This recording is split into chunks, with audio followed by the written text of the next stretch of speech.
So as you all might remember from last week, the flash talk is like a 10 to 15 minute topic of discussion in infection prevention. So it's usually the didactic portion of the presentation, and then we'll follow that with the roundtable discussion.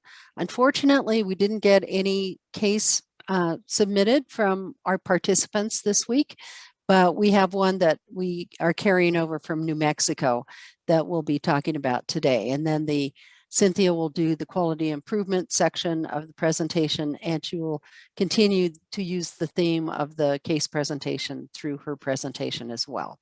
So let's go on to the next slide, and we'll talk about infections in long-term care settings and why are they a problem? Well, as I'm sure you could all present this information yourselves, because I'm sure you already have a pretty good idea of why they're a problem. But we know that people who live in close proximity to others are at higher risk of getting infections. People who will go out, they may go to doctor's appointments, they may go to therapy, they may go to shopping, and they also have visitors who come in to visit. And your staff go home and are around their families, and any one of those individuals could bring in a pathogen to the facility and even shed virus before they know that they are ill in the prodrome stage. We also know that caregivers may not know how to prevent an infection spread. They may not have the cognitive learning or the competencies to be able to identify what measures need to be done. That's why, in large part, why we are doing these presentations, so that we can get the information out to educate everyone. And we also know that as people get older, their immune systems can become stressed and not as effective in fighting off diseases. And they may have a lot of other secondary healthcare conditions, such as hypertension, cardiac disease, diabetes, any number of other problems, long-term problems that can impact their immune system. So let's go on to the next slide. So what are the common infections in long-term care? Well, we're going to talk first about SARS-CoV-2, because as you all know, we all thought we'd be done with this pandemic by now, but guess what? We aren't. And in fact, it's coming back. It's doing another surge with the BA.5 variant, which the vaccines don't really give us much protection against. If you're fully vaccinated, you'll have enough protection so that if you contract it, you'll be sick, but hopefully you won't end up in the hospital. But the significant side effects can easily last 4 to 5 days in an otherwise healthy individual. So SARS is not done yet. We know that the new vaccine is going to be available to cover those variants, but it won't be out until October, they're saying now. Originally, they said Moderna would be out in August, but they have now said October. So that's going to be a problem. Then another infection that is not on this slide, but is definitely a problem, especially in Las Vegas area, is Candida auris. And the state of Nevada put on an excellent education program, the HAI people, along with CDC, on everything you need to know about C. auris, how to screen for it, how to test for it, how to protect residents from it. And I think we have that link that we can drop into chat if you have an opportunity. If you haven't already seen that presentation, I would highly encourage you to watch that presentation. It's an hour long and it was excellent. Okay, so then we have urinary tract infections, which are pretty common but often misdiagnosed, especially in individuals who have Foley catheters. And what often happens is people will do a urine dip and identify leukocyte estrase and call it a UTI. But in fact, in order to get the diagnosis, the individual has to have other symptoms such as frequency, dysuria, pain on urination, frequent urination, fever, any number of other symptoms. Costovertebral sensitivity, which is pain over the kidney area. So that is, in order to be a true UTI diagnosis, they have to have a culture done that shows over 100,000 um, bacteria in the urine. And if they don't have that, then they're colonized, but don't actually have a urinary tract infection. The other thing that can happen is respiratory illnesses, especially if you're dealing with individuals who forget to cover their mouths when they cough, who don't cough into their sleeves. Maybe you have some residents who have dementia or are in memory care. That's a constant challenge. And maybe they aren't willing to wear a mask, or you have to keep prompting them. And then if individuals are not vaccinated against influenza or pneumonia, they can also contract pneumonia and influenza. So those are things to be worried about. And then skin and soft tissues, such as scabies, you have to treat everyone who might have scabies if you have an outbreak. Norovirus is another big issue where diarrhea is a huge problem. If people have 2 or more loose stools, think about either norovirus or C. difficile. If they have not had antibiotics recently, then definitely think about norovirus. Norovirus can also cause nausea and vomiting. The difficulty with norovirus is getting it under control. You really have to be extremely careful with environmental cleaning, and people who have it often can't get rid of the diarrhea until they take probiotics. Bacteremia infections are very serious. That's infections in the blood. Either they have a PICC line, or a common problem is if somebody is a hemodialysis patient and doesn't have a fistula but has, a shunt, and they're at greater risk for getting bacteremia infections. Bloodborne viral illnesses, we think of hepatitis B and hepatitis C. Your staff should all be vaccinated against hepatitis B, 3 shots over a 6-month period of time. Hepatitis C has no vaccine, so you want to prevent it. And then HIV is also bloodborne viral illness, but if the healthcare worker gets exposed through a needle stick, the odds of contracting HIV that way is 0.3%, which is much lower than for hepatitis B or C. And then, of course, conjunctivitis. And with this one, I'm talking about bacterial conjunctivitis, where someone might not wash their hands completely after going to the bathroom, and then they rub their eyes and they get an infection in their conjunctiva.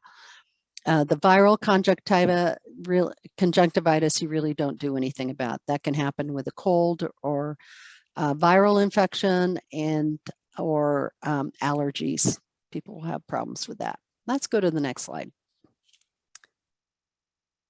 Okay, now we go into multi-drug resistant organisms. These are becoming a bigger and bigger problem all the time. I mentioned CRS, and Shannon dropped that link to that education program into chat. So make sure you make a copy of that because it's excellent, as I said.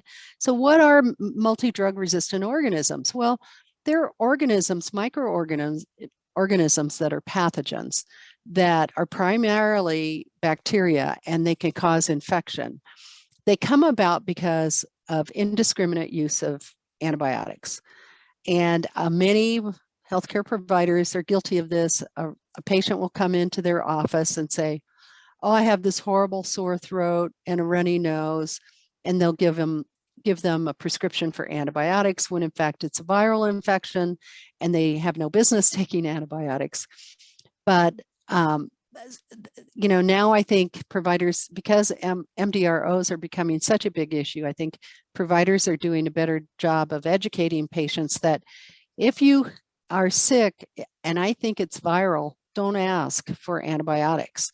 I'll give you other medications, maybe cough syrup or something, or expectorant, but you should get better in 7 to 10 days. If you're not better in 7 to 10 days, or you start getting better and then get worse, then come back to see me because you might have a secondary bacterial infection that would benefit from antibiotics.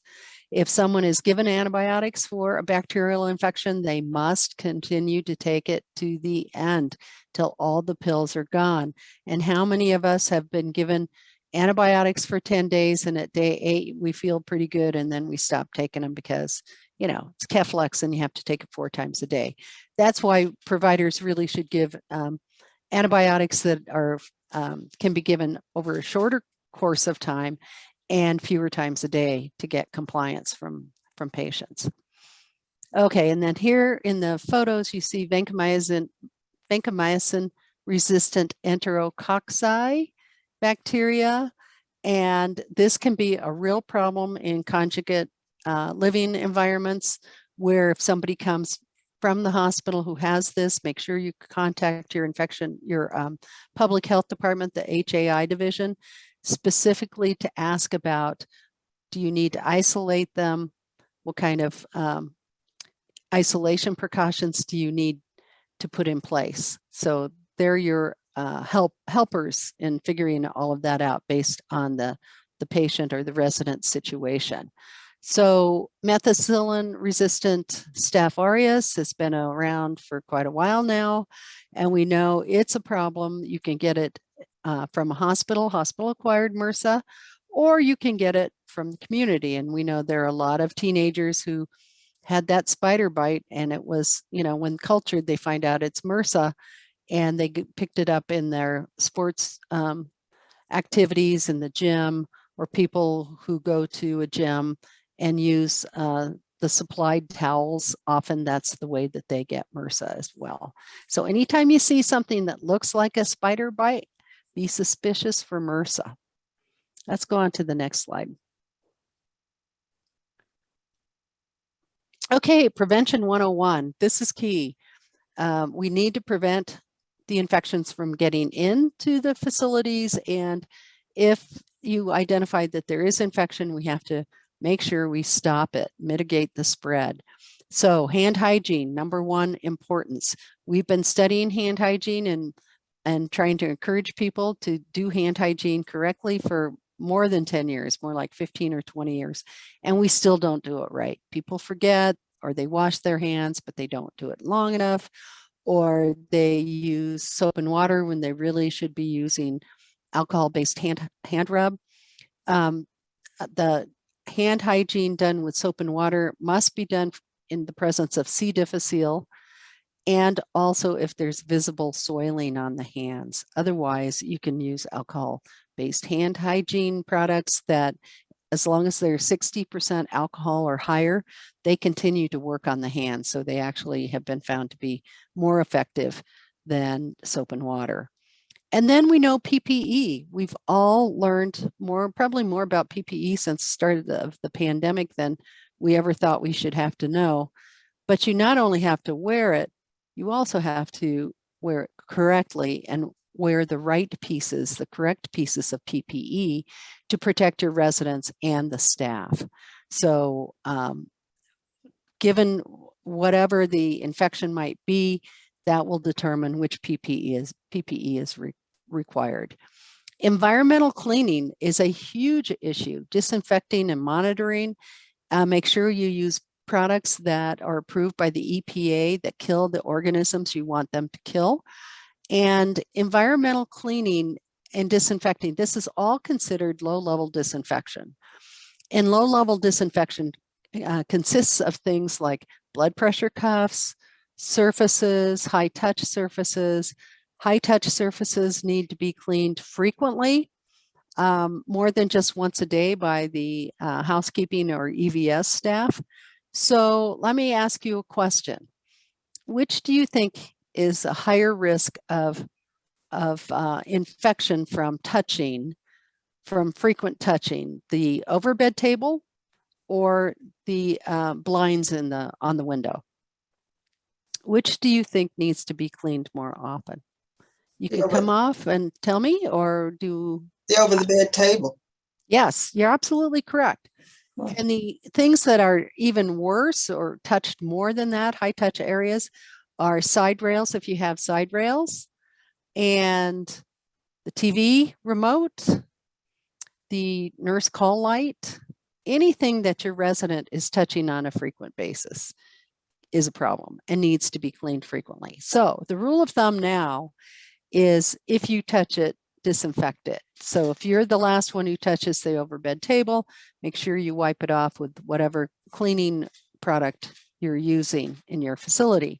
Other things that really should not occur is, you walk by a resident's room and you see a urinal with urine in it on the bedside table.